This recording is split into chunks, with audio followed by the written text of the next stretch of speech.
Cricket নিয়ে যে রাজনীতি অথবা ক্রিকেটকে যে রাজনীতির অংশ বানিয়ে ফেলা, এই যে মানসিকতা, এটা নিয়ে একটু কথা বলতে চাই। আপনারা সবাই জানেন এরই মধ্যে মোটামুটি সব জায়গায় একটা চাউর হয়ে গিয়েছে যে আসন্ন আইপিএলে, যেটা মার্চ মাসে শুরু হওয়ার কথা ছিল আগামী মার্চে, সেই আইপিএলে বাংলাদেশের একজন প্লেয়ারকে নির্বাচিত করা হয়েছিল। ওদের ওখানে নিলাম হয়, কোন প্লেয়ার কত ভালো না ভালো, তার বৈশিষ্ট্য, তার পারফরমেন্স, এগুলোর উপর ডিপেন্ড করে নিলাম ডাকা হয় এবং যার দাম যত উঠে সেইভাবে সে কোনো না কোনো টিমের সঙ্গে যুক্ত হয়।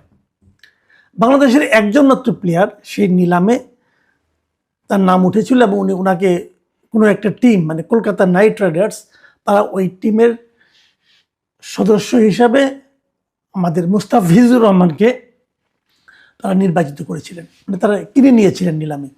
মুস্তাফিজুর রহমানের দাম উঠেছিল 9,20,00,000 রুপি। এটা মোটামুটি অনেক দাম, মানে মুস্তাফিজুর রহমানকে এত দামে এর আগে কেউ কখনো কেনেনি, সেই হিসাবে অনেক ভালো দাম।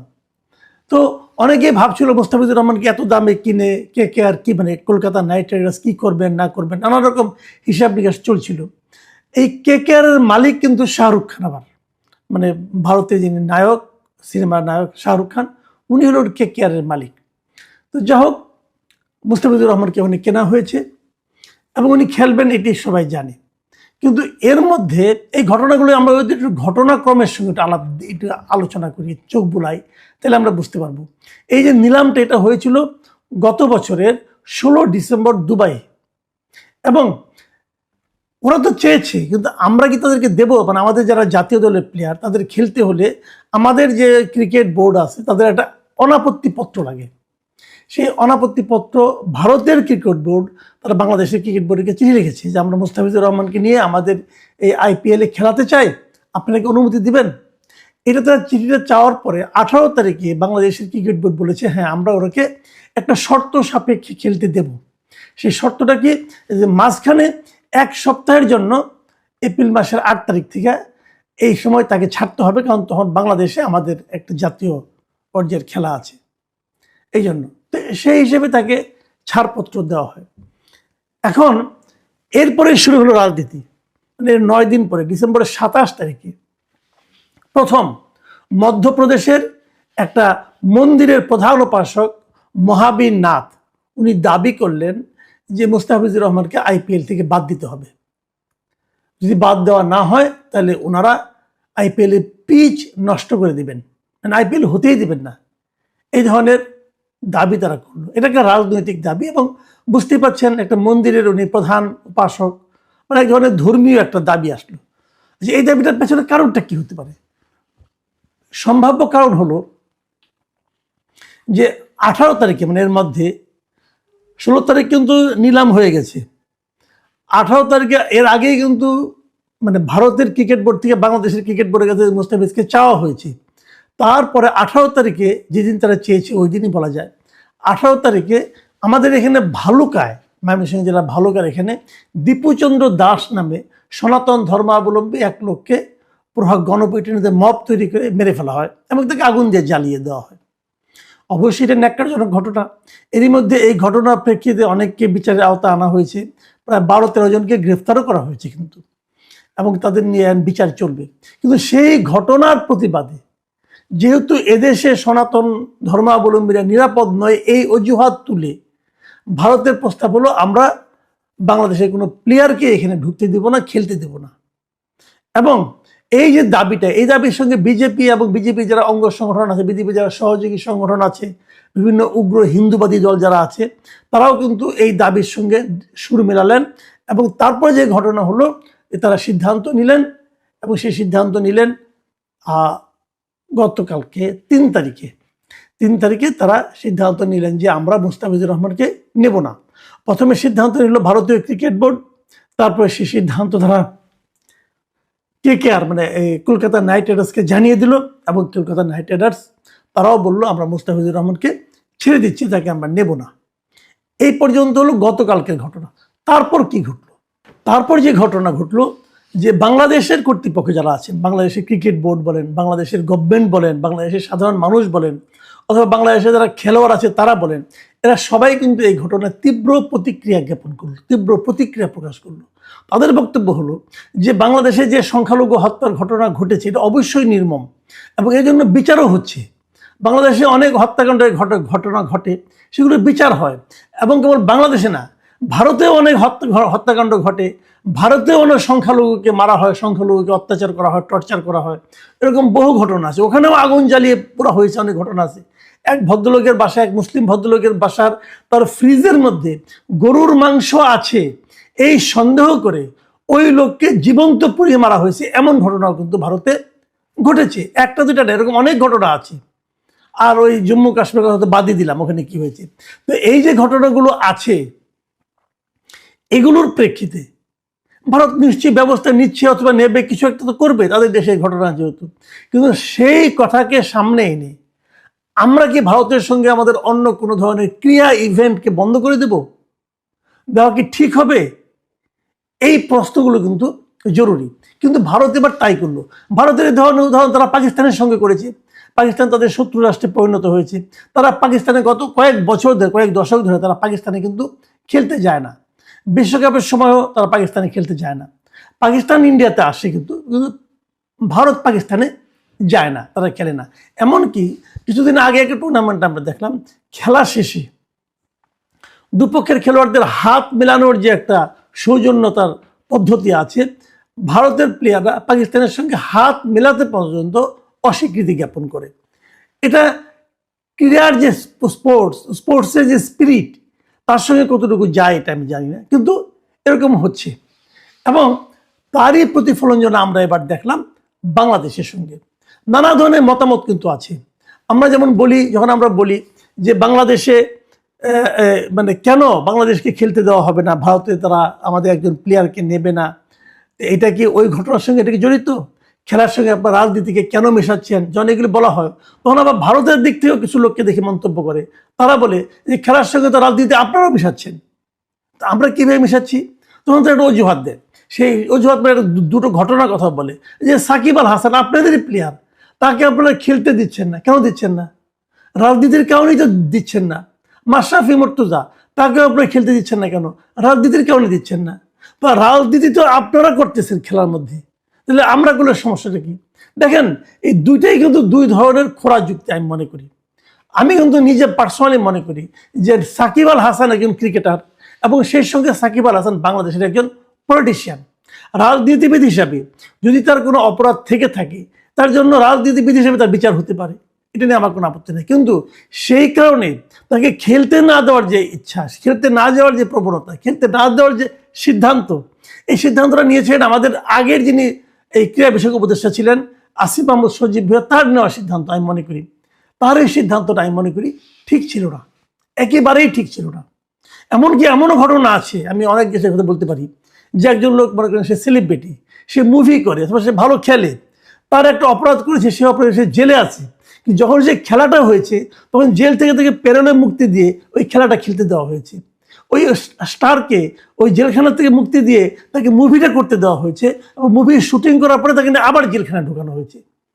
কারণ তার পেশাগত যে দক্ষতা, সেই দক্ষতাকে সেই সরকার কাজে লাগাতে চায়। আপনারা যদি সাকিব আল হাসানকে বিচার করতে চান, বিচার করেন ভাই, কিন্তু তাকে খেলতে দেবেন না কেন? টিমে তার নাম থাকবে না কেন? এই ধরনের বালখিল্যপূর্ণ আচরণ আমাদের আগের যারা এই নাবালক কিছু ব্যক্তিকে যে উপদেষ্টার পদে বসানো হয়েছিল, তাতে যে আমাদের কত বড় ক্ষতি হয়ে গেছে সেটা এখন আমরা হারে হারে টের পাচ্ছি। তো তাদের আমার এই সিদ্ধান্তগুলি কিন্তু নেওয়া হয়েছিল, কি লাভ হয়েছে এখনও জানি না। তারা হয়তো কোনো একদিন ইতিহাস হয়তো বিচার করবে তারা দেশের জন্য, দেশের ক্রীড়াঙ্গনের জন্য, দেশের রাজনীতির জন্য কতটা লাভ করেছেন। যাই হোক, সেটা অন্য প্রসঙ্গ। তো তারা ওইগুলি বলে, কিন্তু আমার কথা হলো কি, যদি তারা ওই ভুলটা করেও থাকে, তবুও কি ভারতের উচিত হয়েছে যে আইপিএল এর একজন প্লেয়ারকে বন্ধ করে দেওয়া? আচ্ছা ধরুন, কথার কথা আমি বলি, আইপিএলে বাংলাদেশ থেকে এই প্লেয়ারটি যদি মুস্তাফিজুর রহমান না হয়ে যদি লিটন দাস হতো অথবা যদি সৌম্য সরকার হতো, তাহলেও কি তারা বাদ দিতেন? এরা সংখ্যালঘু, বাদ দিতেন? আমি জানি না তারা কি বলবেন। এটা কি রাষ্ট্রের দোষ, নাকি রাজনীতির দোষ, নাকি ধর্মের দোষ? মানে কারণটা কি, ধর্ম, রাষ্ট্র, নাকি পলিটিক্স? এই বিষয়গুলো কিন্তু জরুরি, এই বিষয়গুলো সমাধান হওয়া দরকার।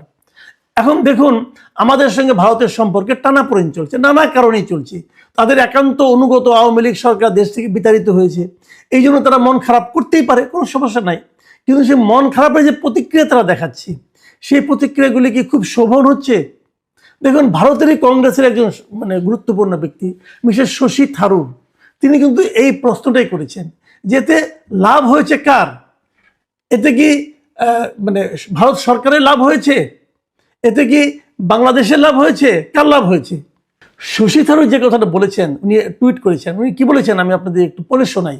উনি বলেছেন, আমি সত্যই মনে করি না যে ক্রিকেটকে বাংলাদেশে সংখ্যালঘুদের উপর হামলার ভার বহন করতে দেওয়া উচিত। আমার দৃষ্টিভঙ্গি স্পষ্ট, আমাদের উচিত কিছু ক্ষেত্রকে অন্য ক্ষেত্র থেকে আলাদা রাখার চেষ্টা করা। মুস্তাফিজুর রহমান একজন ক্রিকেটার, যার এসব ঘটনার সঙ্গে তার কোনোই সম্পর্ক নেই।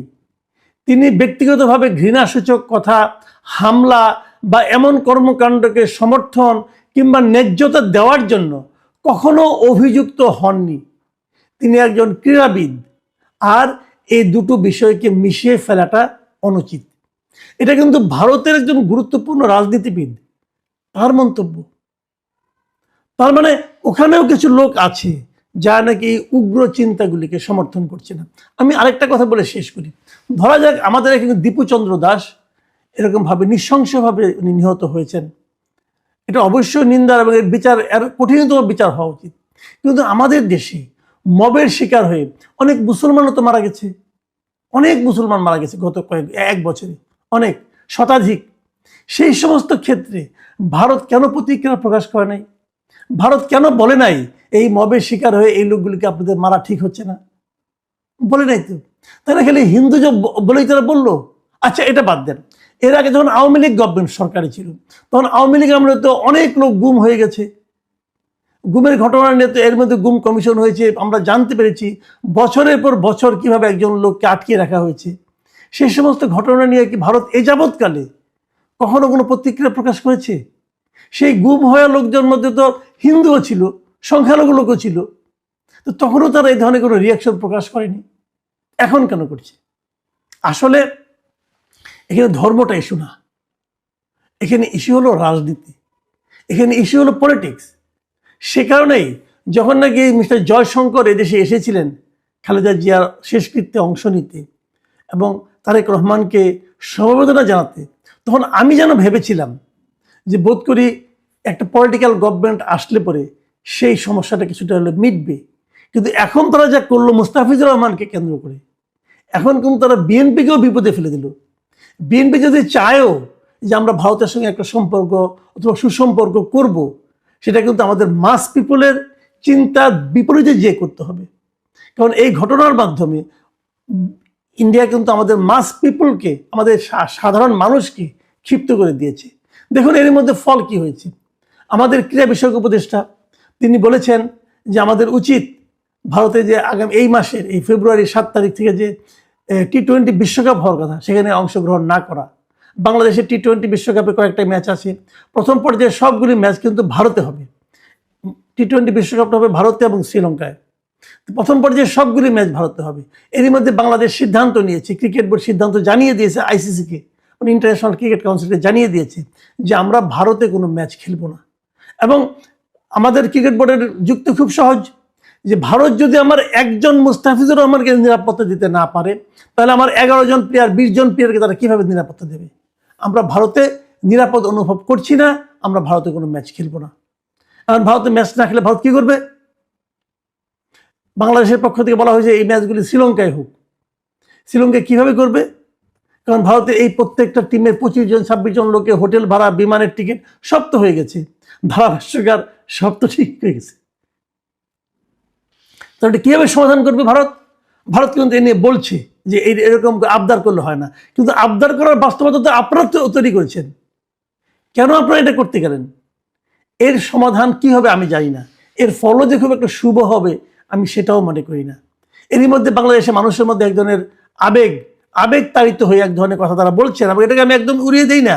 আমাদের ক্রীড়া বিষয়ক যিনি উপদেষ্টা আছেন ডক্টর আসিফ নজরুল, তিনি বলেছেন যে ভারতের IPL এর সম্প্রচার বাংলাদেশে বন্ধ করতে হবে। উনি না দেখার ম্যাচগুলো না দেখার আহ্বান জানিয়েছেন।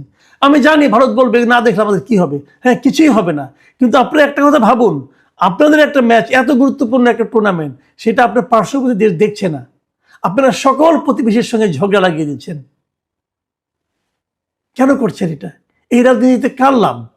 আমি যাই না। প্রিয় দর্শক, আমার মনে হয় এটা নিয়ে আগামী কয়েকদিন আরো চলতে থাকবে। কিন্তু আমাদের দুর্ভাগ্য, আমরা এমন একজন প্রতিবেশী পেয়েছি যে মাঝে মাঝেই আমাদের পায়ে পাড়া দিয়ে ঝগড়া করতে চায়। আমি জানি না এর শেষ কবে হবে। এখন এ পর্যন্তই। আল্লাহ।